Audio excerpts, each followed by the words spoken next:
ನಮಸ್ಕಾರ. Corporate accounting 2 lecture ಸೀರೀಸ್ಗೆ ಸ್ವಾಗತ. Last ಕ್ಲಾಸಲ್ಲಿ ನಾವು limitations of historical cost based financial statements ಬಗ್ಗೆ ತಿಳ್ಕೊಂಡಿದ್ದೀವಿ.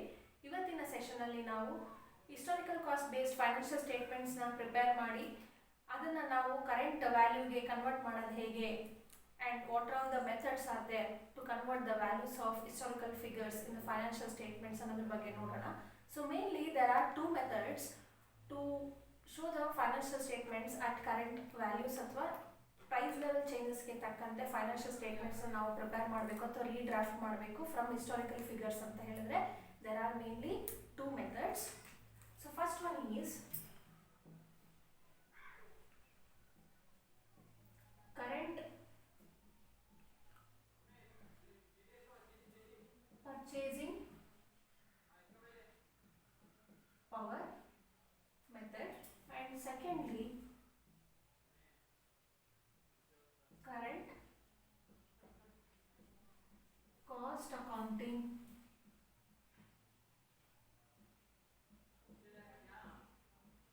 method. So these are the two main methods adapted to change the financial statements or redraft the financial statements from historical cost to current values. So in the present discussion I am dealing with current purchasing power method. So ಇವತ್ತಿನ ಕ್ಲಾಸಲ್ಲಿ ನಾವು current purchasing power method ಅಂದ್ರೆ ಏನು, ಅದರಲ್ಲಿ ಯಾವ process ಇದೆ to ರೀಡ್ರಾಫ್ಟ್ the financial statements ಅಂದರೆ P&L account ಮತ್ತು ಬ್ಯಾಲೆನ್ಸ್ ಶೀಟ್ಸ್ನ ರೀಡ್ರಾಫ್ಟ್ ಮಾಡೋಕ್ಕೆ ಅಥವಾ ಮರು ರಚನೆ ಮಾಡಲಿಕ್ಕೆ ಏನೇನೆಲ್ಲ ಸ್ಟೆಪ್ಸ್ ಇದೆ ಅಂತೇಳಿ ನೋಡೋಣ. So in this current purchasing power method ಅಂತ ಹೇಳಿದ್ರೆ ನಮ್ಮ ಬ್ಯಾಲೆನ್ಸ್ ಶೀಟ್ಸ್ ಅಥವಾ P&L ಅಕೌಂಟಲ್ಲಿ ಏನು ಹಿಸ್ಟಾರಿಕಲ್ ಫಿಗರ್ಸ್ ಇರುತ್ತೋ of various items it will be converted into current values. So ಯಾವ ವ್ಯಾಲ್ಯೂಸ್ಗೆ ಅದು ಕನ್ವರ್ಟ್ ಆಗುತ್ತೆ, ಕರೆಂಟ್ ವ್ಯಾಲ್ಯೂಸ್ಗೆ ಕನ್ವರ್ಟ್ ಆಗುತ್ತೆ by using conversion factors. Conversion ಫ್ಯಾಕ್ಟರ್ಸ್ನ ನಾವು ಹಿಸ್ಟಾರಿಕಲ್ ಫಿಗರ್ಸ್ ಜೊತೆಗೆ ಮಲ್ಟಿಪ್ಲೈ ಮಾಡಿದ್ರೆ we get the current values. ಹಾಗಾಗಿ ಈ ಕನ್ವರ್ಷನ್ ಫ್ಯಾಕ್ಟರ್ಸ್ನ ಹೇಗೆ ನಾವು ಕ್ಯಾಲ್ಕುಲೇಟ್ ಮಾಡೋದು? So there are some process to find out conversion factors. So while explaining the process I will explain in detail how to calculate conversion factors to get the current values. ಅಂದರೆ ಕೊಟ್ಟಿರುವಂತಹ historical figures ಏನು already prepare ಮಾಡಿಬಿಟ್ಟಿದ್ದಾರೆ balance sheets ಮತ್ತು P&L ಅಕೌಂಟಲ್ಲಿ, ಅದನ್ನು ನಾವು conversion factor ಜೊತೆ multiply ಮಾಡಿ ಕರೆಂಟ್ ವ್ಯಾಲ್ಯೂಸ್ ಅಥವಾ current purchasing power, current purchasing values ಜೊತೆಗೆ ವ್ಯಾಲ್ಯೂಸ್ ನಾವು ಕಂಡುಹಿಡಬೇಕು ಅಂದರೆ ಕನ್ವರ್ಷನ್ ಫ್ಯಾಕ್ಟರ್ಸ್ ಬೇಕು. ಅದನ್ನು ಹೇಗೆ ಕಂಡುಹಿಡಿಯೋದು ಅಂತ ಹಂತ ಹಂತವಾಗಿ ನಾನು ಹೇಳ್ತಾ ಬರ್ತೀನಿ.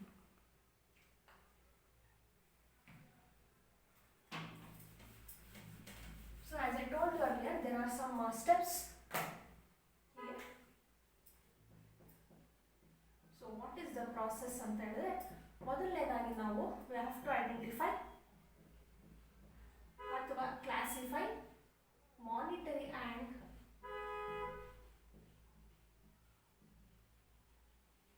ನಾನ್ monetary items in the balance sheet. So balance ಶೀಟಲ್ಲಿ ಕೊಟ್ಟಿರುವಂಥ ಬ್ಯಾಲೆನ್ಸ್ ಶೀಟಲ್ಲಿ ಏನು ಹಿಸ್ಟಾರಿಕಲ್ ಫಿಗರ್ಸ್ ಇಂದ ನಾವು ಬ್ಯಾಲೆನ್ಸ್ ಶೀಟ್ಸ್ನ ಪ್ರಿಪೇರ್ ಮಾಡಿರ್ತೀವಿ ಅದರಲ್ಲಿ ಮಾನಿಟರಿ ಐಟಮ್ಸ್ ಮತ್ತು ನಾನ್ ಮಾನಿಟರಿ ಐಟಮ್ಸ್ನ ನಾವು ಮೊದಲು ಐಡೆಂಟಿಫೈ ಮಾಡಬೇಕಾಗುತ್ತೆ, ಅಂದರೆ ಕ್ಲಾಸಿಫೈ ಮಾಡಬೇಕಾಗುತ್ತೆ ಅಥವಾ ಗ್ರೂಪಿಂಗ್ ಮಾಡಬೇಕಾಗುತ್ತೆ. ಹಾಗಾದರೆ ಮಾನಿಟರಿ ಐಟಮ್ಸ್ ಅಂದರೆ ಏನು ಅಂತ ಹೇಳಿದ್ರೆ ಅದರಲ್ಲಿ ನಿಮಗೆ ಎರಡು ಥರ ಬರುತ್ತೆ, monetary assets and monetary liabilities. So monetary assets ಅಂದರೆ it is nothing but current assets ಅಂತ ಹೇಳಿ ತಗೋಬೋದು. ಮಾನಿಟರಿ ಲಯಬಿಲಿಟೀಸ್ ಅಂದರೆ ಕರೆಂಟ್ ಲಯಬಿಲಿಟೀಸ್. ಕರೆಂಟ್ ಅಸೆಟ್ಸ್ ಅಲ್ಲಿ what are all the examples ಅಂತ ಹೇಳಿದ್ರೆ which are all the current assets? We can take cash in hand, debtors, trade receivables, prepaid expense, etc. So likewise current liabilities na ನೀವು ತಗೊಂಡ್ರೆ we can take creditors,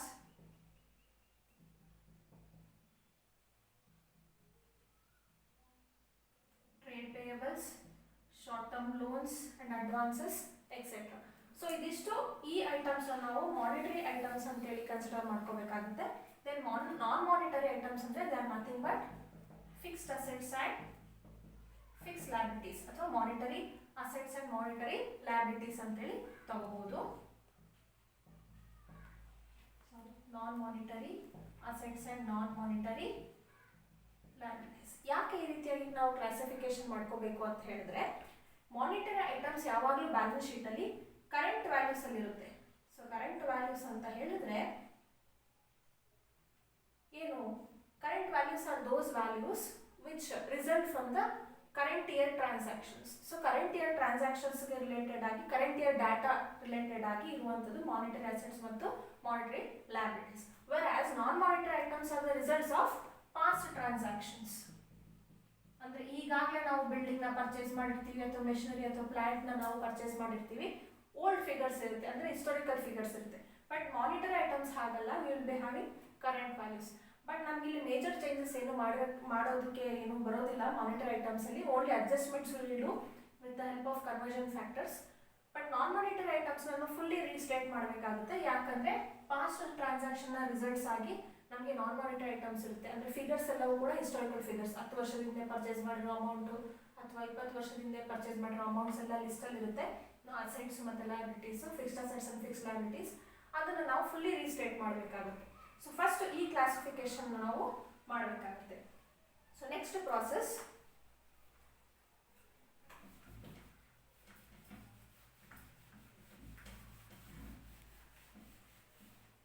so ಈ process ಅಲ್ಲಿ ನಾವು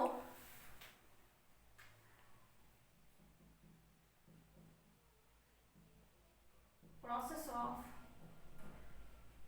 conversion. So ಆಗಲೇ ಹೇಳಿದಾಗೆ ನಾವು ಏನು current purchasing power ಅಥವಾ ಕರೆಂಟ್ ವ್ಯಾಲ್ಯೂಗೆ ತರಬೇಕು, ನಾವು ಈಗಾಗಲೇ ರೀಸ್ಟೇಟ್ ಮಾಡಿರುವಂತಹ ಆಗಲೇ ಸ್ಟೇಟ್ ಮಾಡಿರುವಂತಹ ಹಿಸ್ಟಾರಿಕಲ್ ಫಿಗರ್ಸ್ನ ಅಂತ ಹೇಳಿದ್ರೆ there is one formula. So ನಾನು ಆಗಲೇ ಹೇಳಿದ್ನಲ್ಲ ಕನ್ವರ್ಷನ್ ಫ್ಯಾಕ್ಟರ್ ಅಂತೇಳಿ. ಸೊ ಕನ್ವರ್ಷನ್ ವ್ಯಾಲ್ಯೂನ ಹೇಗೆ ಕಂಡುಹಿಡಿಯೋದು? So very important formula and very easy. So first of all we should take the historical figure ಅಥವಾ historical value of item that into current year index divided by index in the acquisition year. ನೋಡಿ, conversion value ಹೇಗೆ ಬರುತ್ತೆ ನಮಗೆ ಅಂದರೆ, ಕೊಟ್ಟಿರುವಂಥ historical ಫಿಗರ್ಸ್ನ ಅಥವಾ ವ್ಯಾಲ್ಯೂಸ್ನ ನಾವು ಪ್ರಸ್ತುತ ಯಾವ ಒಂದು ಇಯರ್ಗೆ ಕನ್ವರ್ಟ್ ಮಾಡ್ಕೋತಾ ಇದೀವಿ, ಆ ಪ್ರೆಸೆಂಟ್ ಇಯರ್ ಅಥವಾ ಕರೆಂಟ್ ಇಯರ್ನ ಇಂಡೆಕ್ಸ್ನ ನಾವು ನ್ಯೂಮರೇಟರ್ ತಗೊಂಡು ಡಿನಾಮಿನೇಟರಲ್ಲಿ ಇಂಡೆಕ್ಸಿಂದ ಅಕ್ವಿಸಿಷನ್ ಅಂದರೆ ಈ ಒಂದು ಅಸೆಟ್ ಏನಿರುತ್ತೆ, ಆ ಅಸೆಟ್ನ ನಾವು ಯಾವ ಇಯರಲ್ಲಿ ಅಕ್ವೈರ್ ಮಾಡ್ಕೊಂಡಿರ್ತೀವಿ, ಪರ್ಚೇಸ್ ಮಾಡ್ಕೊಂಡಿರ್ತೀವಿ, ಆ ಇಯರಲ್ಲಿ ಏನು ಇಂಡೆಕ್ಸ್ ಇರುತ್ತೋ ಅದು ಡಿನಾಮಿನೇಟರ್ ಬರುತ್ತೆ. So we should take the historical figure first and we should multiply with the current year index divided by index in the acquisition year. So ಈ ಒಂದು ಏನು ತಗೋತೀವಿ ನಾವು current year divided by index in the acquisition year, this is called as conversion factor. So simple ಆಗಿ ಬರೀಬೇಕು ಅಂದ್ರೆ ನಾವು we can change it as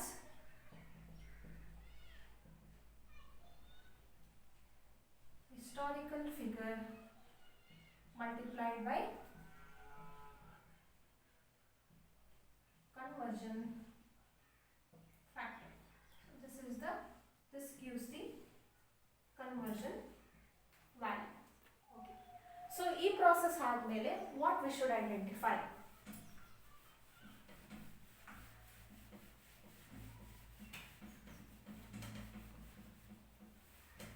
So next step ಅಲ್ಲಿ ನೀವು ಏನು ಮಾಡಬೇಕಾಗುತ್ತೆ, you should value the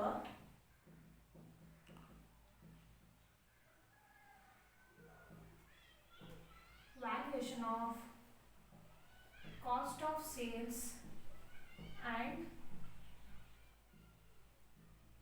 inventories. Cost of sales ಮತ್ತು ಇನ್ವೆಂಟ್ರೀಸ್ನ ನಾವು ಯಾಕೆ ಪರ್ಟಿಕ್ಯುಲರ್ ಆಗಿ ತಗೋತಾ ಇದೀವಿ ಇಲ್ಲಿ ಅಂತ ಹೇಳಿದ್ರೆ, ಸೊ ಫುಲ್ ಇಯರ್ ಅಲ್ಲಿ ನಮಗೆ ಸ್ಟಾಕ್ ಪರ್ಚೇಸಸ್ ಆಗ್ತಾ ಇರುತ್ತೆ, ಸೇಲ್ಸ್ ಆಗ್ತಾ ಇರುತ್ತೆ. So cost of sales vary ಆಗ್ತಾ ಹೋಗುತ್ತೆ. ಸೊ ಯಾವ ಇಯರ್ ಇಂಡೆಕ್ಸ್ ತಗೋಬೇಕು, ಹೇಗೆ ಮಾಡಬೇಕು ಅಂತೇಳಿ ಕನ್ಫ್ಯೂಷನ್ಸ್ ಆಗ್ತಾ ಇರುತ್ತೆ. So for this particular method ಏನಿದೆ, ಫಿಫೋ ಮತ್ತು ಲಿಫೋ, ಸೊ ಡಿಫ್ರೆಂಟ್ ಮೆಥಡ್ಸಲ್ಲಿ ಇನ್ವೆಂಟ್ರೀಸ್ನ ಮೇಂಟೈನ್ ಮಾಡ್ತಾ ಇರ್ತಾರೆ. ಸೊ ಯಾವ ಮೆಥಡಲ್ಲಿ ಅವರು ಇನ್ವೆಂಟ್ರೀಸ್ನ ಮೇಂಟೈನ್ ಮಾಡ್ತಾ ಇದ್ದಾರೆ, ಆ ಮೆಥಡ್ನ ನಾವು ಫಸ್ಟ್ ಅನಲೈಸ್ ಮಾಡಿ how to restate the figures, cost of sales ಮತ್ತು ಇನ್ವೆಂಟ್ರೀಸ್ನ ಡಿಸೈಡ್ ಮಾಡಿ we should value cost of sales and inventories. So next procedure is, so next process what you should do ಅಂತ ಹೇಳಿದ್ರೆ, determination of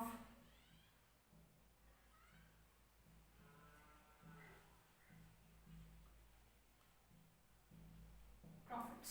So ಇಷ್ಟೆಲ್ಲ steps ಮಾಡ್ಕೊಂಡು ಬಂದು ನಾವು lastly have to find out the profits ಅಂದರೆ restated profits ಅಂತ ಹೇಳ್ತೀವಿ.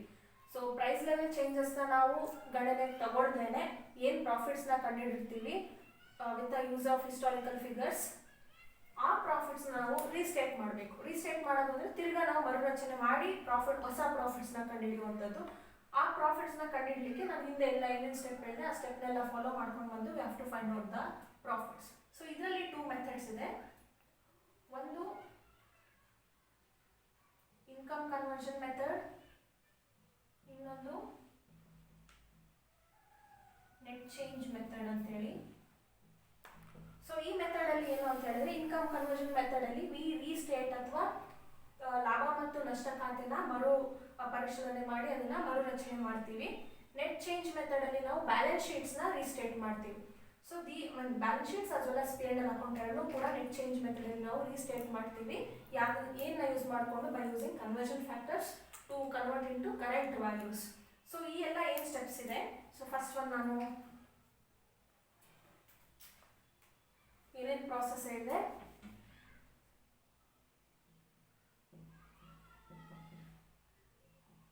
classification of monetary and non-monetary items and